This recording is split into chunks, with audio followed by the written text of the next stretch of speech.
Hey, if you're enjoying our content, please take a moment now and subscribe and like. Oh, I'm talking? Oh, I don't know. All right.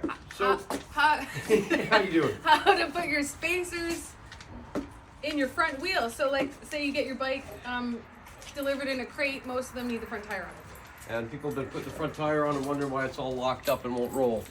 So this is why.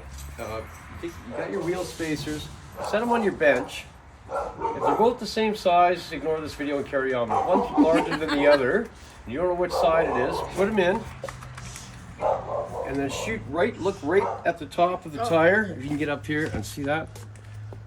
See, those are exactly the same. If you're not sure, switch them around. Switch it around, see what it looks and like. it's quite evident when you switch them around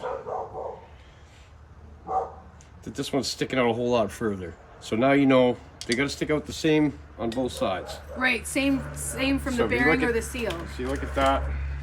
Yeah. Yeah, actually, I had them in the right way. But don't do two peaks. Yeah, so so that's, if you look at the top now.